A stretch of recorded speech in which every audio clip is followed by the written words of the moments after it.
Third obstacle is not saying no. Is there anyone in here that has problems sometimes in being able to say no? Saying no really is a learned skill, and it's something that you need to be comfortable with. And if you happen to be the person that find yourself having a difficult time saying no, when you change that habit, be prepared to get some resistance from people around you, because they're used to always being able to go and asking you anything and expecting the yes. But again, it's a commitment you make. Another habit that we human beings have, most of us anyway, is resistance to change. And some people will react more violently than others to change. One of my challenges that I work on trying to say no to, and it was when I first got involved, the Alternative Board is a franchise. And when you go to a franchisor, they have a number of ways to evaluate whether you're right for them while you're evaluating whether they're right for you. And I went through it's a personality test called DISC. Some of you may have been familiar with DISC. And they evaluated the real results. And I remember vividly the phone call where they said, "We have only one concern about you in this franchise." I said, "Oh yeah, what is it?" They said, "You like to give stuff away for free." But it stuck with me. So, as a business owner, because I'm the type of person that likes to help people, but you need to draw the line at some point in time and being able to establish, okay, how much, and should be something that's very tangible. This is what I'm willing to do for free because I like to help people. This is the line at which, when you want to cross, we've got to talk about how do we form a customer relationship for getting it done. Fourth obstacle, and this is one that I'd be surprised if anyone here doesn't have some area for improvement, and that is too much non-productive diversion. Whether it's surfing on the web, spending time with emails, answering or spending the time on the phone that you don't need to. And all these little, it'd be good for you to look through your day or look through the previous day and really analyze some things that you got involved doing that really didn't have a direct impact on what you were trying to achieve that day, and then be thinking about how you can change your habits so that you don't do that. If you're in sales, we say that in sales, the night before you ought to plan your day, and you'd say, okay, this is the time that I'm going to devote to sales, based off when is the most likely time that you're going to connect with people, especially if it's cold calling. And if you are doing the calling and you are doing the sales, we'll dedicate that time to that. The emails, the text messaging, the web surfing, that can happen in the evening when you can't do the other things that you need to do.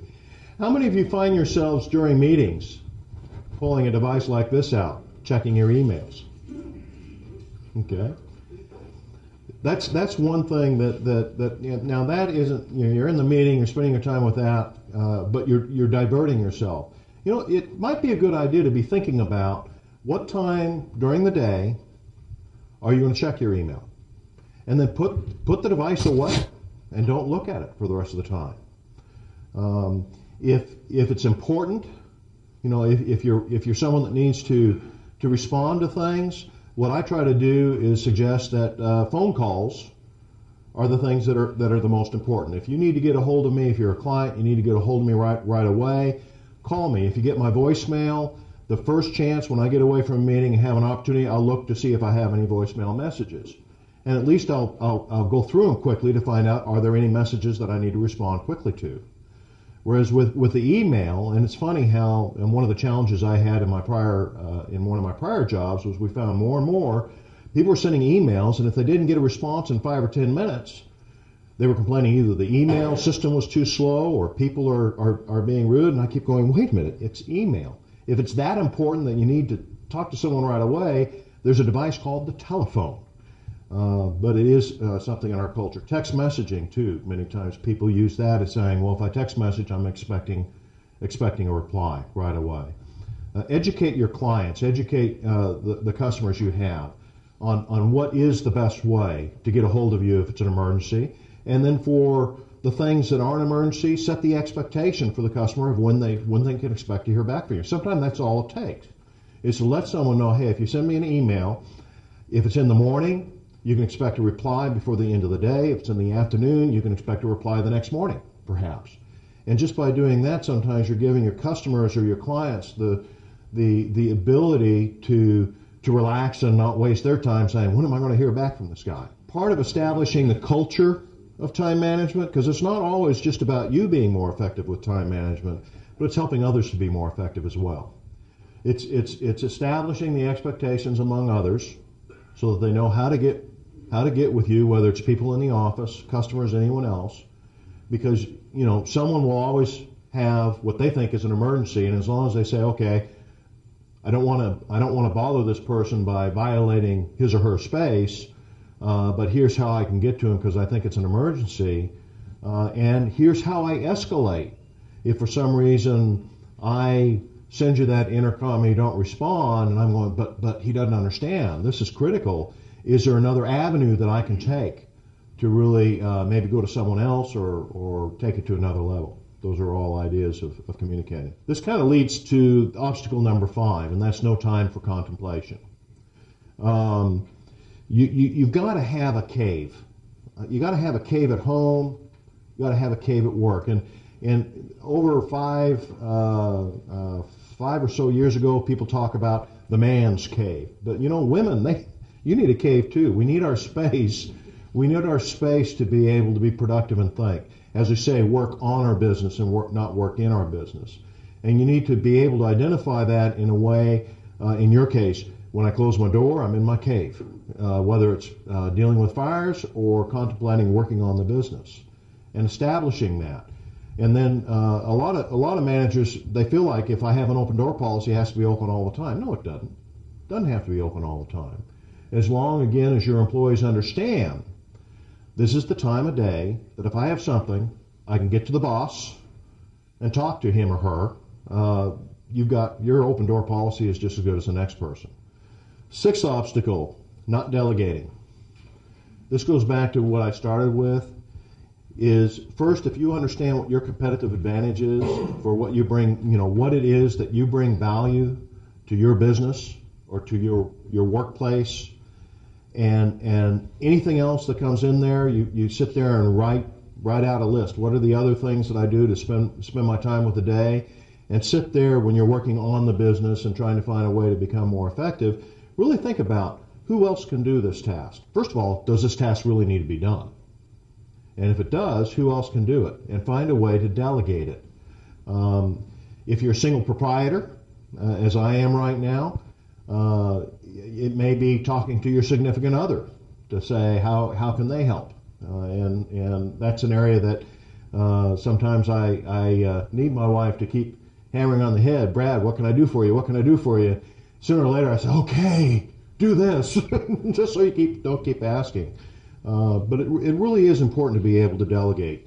Many of the things we find ourselves doing on a day-to-day basis, we feel like we're the only ones that can do it because we know everything. We know how to do it best. But by finding someone else that can help it, I think you'll help with it. It will make a big difference. Is identify 2 things that you do right now that could be delegated. The last obstacle we have is not focusing on the future. How many of us, and I'm one, find ourselves thinking or dwelling on, geez, if only I'd done this differently before, the if only, the what ifs, the should have, the could have, and all that. That's wasted time. That's wasted energy. I talk about if it's not written, it ain't. Maybe it just takes some time writing some notes down to say, okay, this is what I could have done differently. You write it down, you put it off to the side, frees up your mind to focus on the future. You want to focus on making things happen today and the future. One of my favorite sayings is, today is the first day of the rest of your life. I assume many of you have heard that before. But there's some other areas that you might consider to focus on the future with technology, and that is to come up with some dashboards, some ways to filter the kind of information that you need in order to operate on. They're quick reviews of what your key performance indicators are. Does everyone understand what a key performance indicator is, a KPI? It's basically the most critical things that will indicate whether you're succeeding at whatever it is you're trying to get for the goal. And if you identify your KPIs and then try to figure out how can I best manage that or evaluate it, with the computer age, many ways it can be done very easily, and implement it. Now you can go out and buy, there are a lot of companies that will sell you these tens of thousands of dollars software package to create this fancy dashboard. I have yet to find one of those expensive tools that doesn't become a time hog in and of itself, just figuring out how to make it work. There are a lot of simpler things that you can do, whether it's just a spreadsheet that has some formulas to kind of keep you informed or what have you.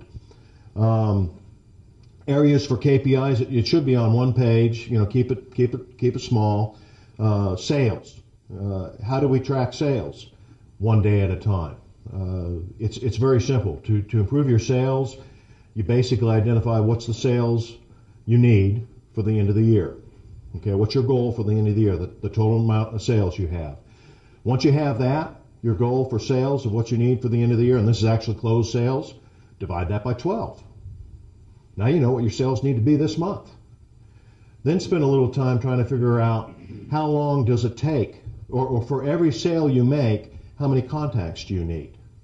If I know that basically I can close one sale out of every 5 contacts, well now if I need 10 sales this month, it tells me well, I need to have 50 contacts this month.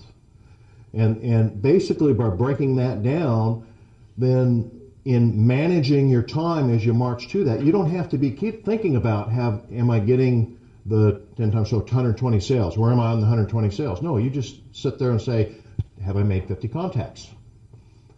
Because if your system works by making 50 contacts, you should be closing the sales. Of course, you have to keep evaluating it to find out whether your math. It's important for you to be able to communicate and have a definition for the different levels of contact. I start with a lead. And a lead could be anyone that comes across my radar screen. And the lead doesn't become a prospect until I've set an appointment with them. Okay? So I know of so many leads that I have whether it's telemarketing, email marketing, working at networking events, to sit there and say, okay, I need to touch this many leads in order to get this many prospects. And then of the prospects, the next step I have is what I call a qualified prospect, which means that someone that through my interaction, I have found they have a pain, they have a need that, you know what, I can help with. If I can't help them, what I'll always try to do is figure out, well, who can? And try to at least get them a solution, if not through me, through someone. What's harder, keeping a customer or getting a customer? Getting. So, and many times, I've known people that work so hard on getting a customer that forget on keeping the customers they have. Anything else? Questions? Comments? Was any of this helpful? Okay. It's not intended. I have found in business, we always look for the silver bullet, but what I have found is that really if you get back to the basics, there's a lot you can do to improve yourself. So I appreciate your time, and I wish you the best in improving yours.